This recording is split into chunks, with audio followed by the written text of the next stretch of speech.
rivers of living compassion, and eternal meditation on water. From the banks of the Kaveri to the shores of the Ganga, celebrating Nagathihalli Ramesh and the Ganga Kaveri Ocean and Earth Compassion International Award 2026. Some writers observe nature, a few live within its pulse. Kannada poet, thinker, organizer, political commentator, and farmer Nagathihalli Ramesh belongs unmistakably to that rare tradition. A recipient of numerous state, national, and international honors, he has now been chosen for the prestigious Ganga Kaveri Ocean and Earth Compassion International Award 2026. This recognition is far more than another distinction in an already distinguished career.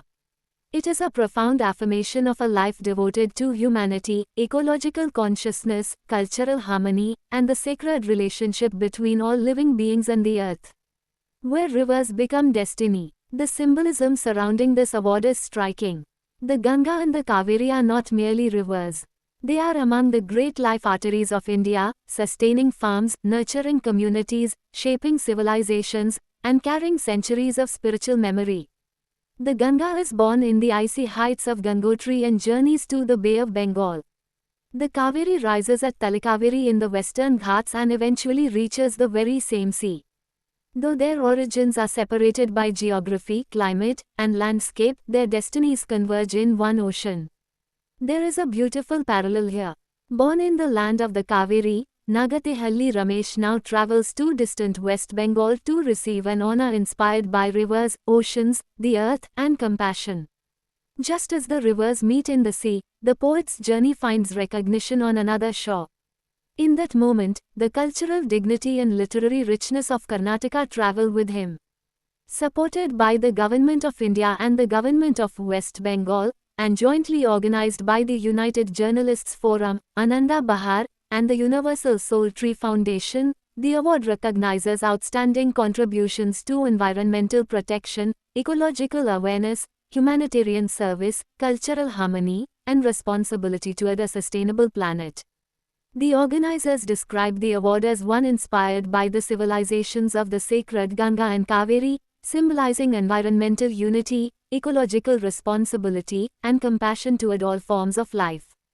Its guiding motto reads, "Two sacred rivers, one ocean, one planet, one responsibility."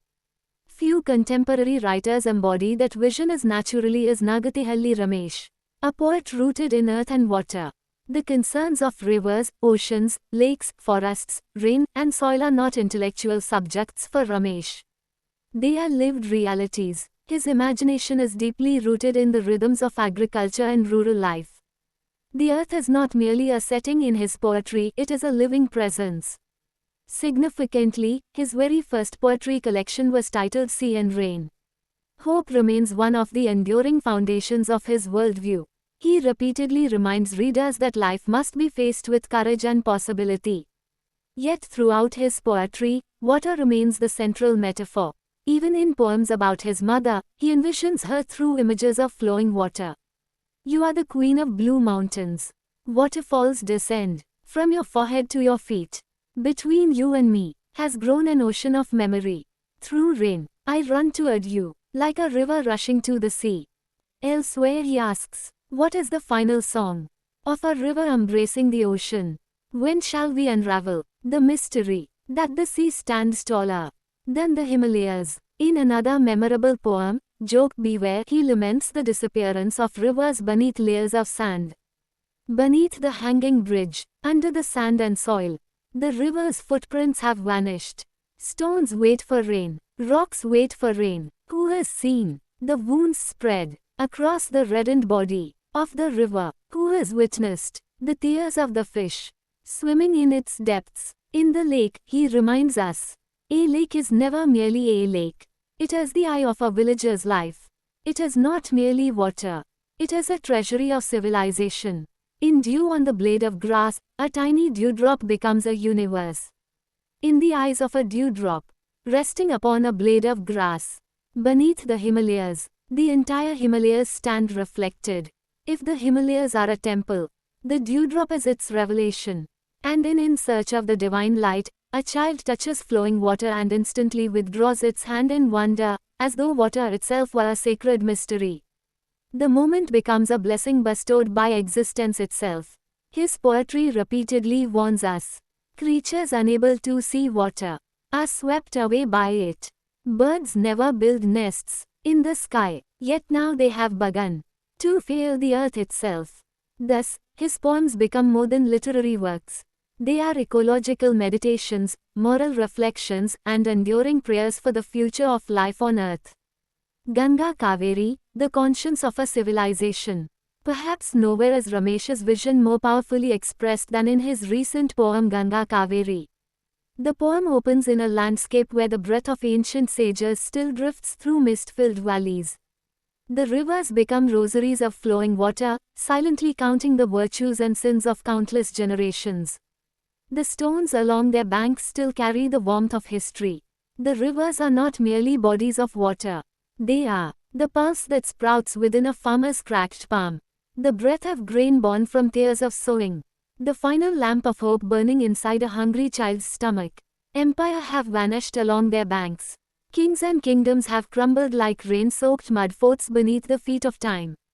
Yet the river continues to flow with the innocence of a child's first smile. The waters carry the civilizational memory of India itself. They flow as the serenity of the Buddha, the nonviolence of Mahavira, the compassion of Christ, the mercy of Prophet Muhammad, the equality of Guru Nanak, the ethical vision of Baswanna, the fierce renunciation of Akka Mahadevi, the spiritual insight of Ramakrishna, the motherhood of Sharada Devi, the wisdom of Vivekanand, the simplicity of Ramana Maharshi. They flow as farmers' sweat, mothers' milk, and the heartbeat of culture itself. Then the poem takes a darker turn. Where sages once prayed, poisonous fumes now drift. Where fish once dreamed, black corpses of plastic lie floating.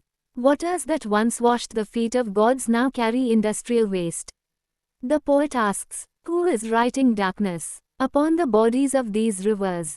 Who is pouring the souls of dead cities into the womb of Mother Earth? Ancient communities regarded rivers as living beings. Modern civilization reduced them to instruments of utility. The very hands that worshipped rivers now place garlands of garbage around their throats. The warning that follows is unforgettable. When a river dies, the fish die first, then the fields, the farms, the orchards, the villages, the towns, the cities. Finally, compassion itself dies within human beings, and all life begins to draw its last breath. This is not merely poetry. It is a civilizational one.